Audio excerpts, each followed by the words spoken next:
अब्दुल्ला की Farooq Abdullah, Farooq Abdullah, Farooq Abdullah, Farooq Abdullah, national conference, national conference, national conference, Bharat माता की भारत माता की फारूक अब्दुल्ला, फारूक अब्दुल्ला, फारूक अब्दुल्ला, फारूक अब्दुल्ला, फारूक अब्दुल्ला, भारत माता की भारत माता की Farooq Abdullah, Farooq Abdullah, Farooq Abdullah, Farooq Abdullah, national conference, national conference, Farooq Abdullah, Farooq Abdullah.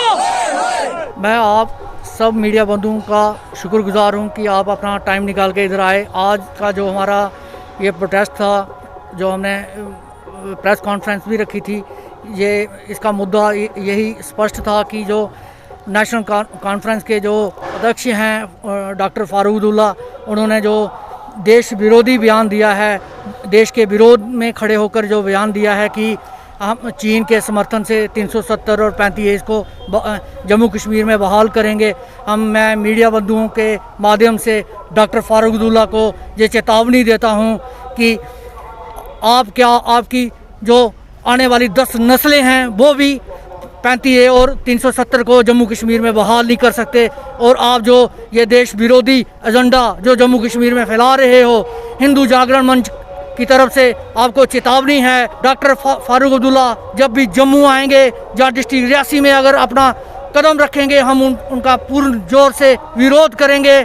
इनकी पार्टी जो हैं वो देश विरोधी गतिविधियों में शामिल हैं और ये कश्मीर से अपना जो पाकिस्तान एजेंडा अब तो वे ये चलाते आए हैं। इन्होंने पहले भी संसद में ये कहा था कि ये समर्थन में थे कि पाकिस्तान से वार्ता की जाए, और अब ये खुलकर चीन के समर्थन में आ गए हैं। और सारा हिंदुस्तान जानता है कि चीन की जो दगाबाजियाँ भारत को लेकर रही हैं, वो सारी दुनिया इससे वाकिफ़ है।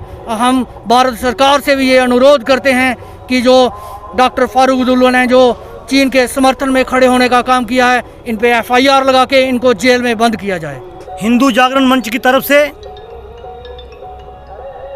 जो नेशनल कॉन्फ्रेंस की तरफ से जो धारा 370 और 35A पर जिस तरह से उन्होंने जो स्टेटमेंट दिया, ये मैं समझता हूं कि हिंदुस्तान की राष्ट्रभक्त जनता इसको कदापि बर्दाश्त नहीं करेगी। और आज पूरा देशभक्त जम्मू कश्मीर का, चाहे वो कश्मीर का हो, कश्मीरी पंडित हो, कश्मीरी हो, वो सभी एकजुट होकर इन नेशनल कॉन्फ्रेंस की जो देश विरोधी जो ये चाल चलते हैं उसको ये समझ चुके हैं। हम केंद्र सरकार के आभारी हैं जिन्होंने जम्मू कश्मीर की जनता की जो 70 साल पुरानी डिमांड थी कि 370 और 35 को निरस्त किया जाए, जो कि इन्होंने और कांग्रेस सरकार ने इसको जानबूझकर जम्मू कश्मीर की जनता को धोखे में रखा था। जो केंद्रीय सरकार ने इसको समाप्त किया हुआ है, उसी से बुखलाई हुई एक नेशनल कॉन्फ्रेंस और PDP जो देश की जनता को और जम्मू कश्मीर की जनता को, खासतौर कश्मीरियों को जो गुमराह कर रहे थे, जो लूट खसूट कर रहे थे 370 की आड़ में, वो इन्होंने जो केंद्र ने निरस्त किया है। हम सभी लोग केंद्र सरकार के आभारी हैं। और जैसे पिछले दिनों में जिन्होंने कहा कि चाइना हमारी सपोर्ट करेगा 370 पे, शर्म आनी चाहिए नेशनल कॉन्फ्रेंस के नेताओं को, उनके सरबराह जो हैं उनको शर्म आनी चाहिए कि देश आज किस परिस्थिति में गुजर रहा है। जिन्होंने पूरी दुनिया में आतंक फैलाया, चाइना ने कोरोना वायरस छोड़ के पूरी दुनिया की अर्थव्यवस्था को ध्वस्त किया है। आज यही नेशनल कॉन्फ्रेंस गद्दार जो है, ये देश के खिलाफ जो साजिशें रच रहे हैं। लेकिन मैं मीडिया से ये निश्चिंत कहना चाहता हूं कि जब तक केंद्र में भाजपा की, मोदी जी की सरकार है, इनकी चालों को हम सफल नहीं होने देंगे। और ये आने वाले दिनों में ये दोबारा मैं समझता हूं कि ये लोगों की डिमांड है, कश्मीर के लोगों की डिमांड है, जो कारोबारी थे, जो काम करना चाहते हैं, जो देशभक्त कश्मीरी है, जो जम्मू के लोग हैं, ये सभी चाहते हैं कि इनको दोबारा से दोबारा PSA तहत इनको अरेस्ट किया जाए। और PDP महबूबा मुफ्ती जी को भी आज जिन्होंने इन्होंने सर्वदलीय बैठक बुलाई हुई है अपने कश्मीर में, कश्मीरियों की जो कश्मीरी पार्टियां हैं, मैं समझता हूं उसमें अच्छे लोग भी हैं, लेकिन ये जो लोग, मैं और उन सबसे पहले उनको पूछना चाहता हूं, जो जम्मू प्रोविंस में जो नेशनल कॉन्फ्रेंस या PDP के कार्यकर्ता हैं, जो उनके अहदेदार हैं, उन्होंने तुरंत रिजाइन देना चाहिए कि जो इस तरह से देश के गिरदारी कर रहे हैं। और आने वाले समय में जम्मू कश्मीर में परिस्थितियाँ कुछ भी हो सकती हैं। और मैं ये चाहता हूँ हमारी देशभक्त जनता और खासतौर हमारे जितने भी संगठन हैं जहाँ पर हैं, ये सभी एकजुट होकर इनकी चालों को ध्वस्त करेंगे और जहां पर जम्मू कश्मीर में अखंड जो हिंदुस्तान, अखंड भारत का जो सपना सजोया है, उसको हम साकार करेंगे। जय हिंद, जय भारत। आज का ये जो कार्यक्रम रखा हुआ है, आप सब पे ध्यान में है कि फारूक अब्दुल्ला किस प्रकार की भाषा बोल रहा है। पहले भी इनकी बातें मशहूर थी कि कश्मीर में कुछ कहते हैं, जम्मू में कुछ और दिल्ली में कुछ बोलते हैं। पर अब ये जो 370 बार इसकी जो बयान आया है, कितना देशघातक है।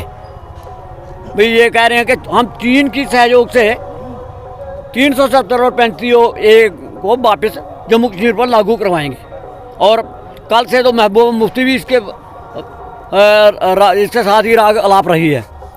तो मैं इस देश की तमाम देश की जनता की ओर से आपको बताना चाहता हूं कि देश की जनता ने जिस प्रकार से 370 को ख़त्म करवाया है, 53 की एजिटेशन जो रियासी वालों ने जो जिस प्रकार की हुई है, जम्मू सूबा के लोगों ने जो 15 लोगों ने अपना बलिदान दिया था, और डॉक्टर श्यामा प्रसाद मुखर्जी जो उस समय आए थे और एक बधान एक प्रधान एक निशान के लिए जो उन्होंने आंदोलन किया था, वो सारा अभी 5 अगस्त 2019 को पूर्ण हुई थी उनकी जो इच्छा थी, उनका सपना जो था।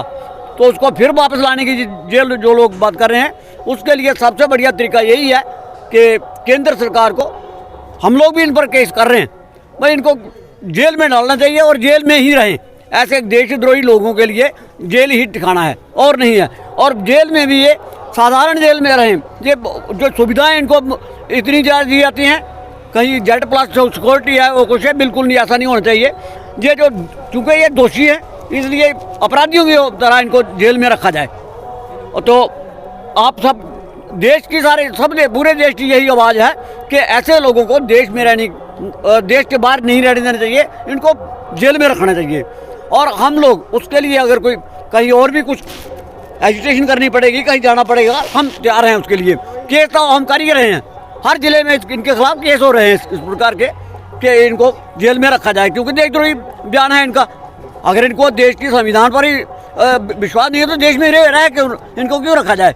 तो इसलिए मेरी आप सबसे भी यही निवेदन है कि आप भी इस बात को जरा ठीक तरीके से, अच्छे तरीके से सरकार तक भी पहुँचाएं।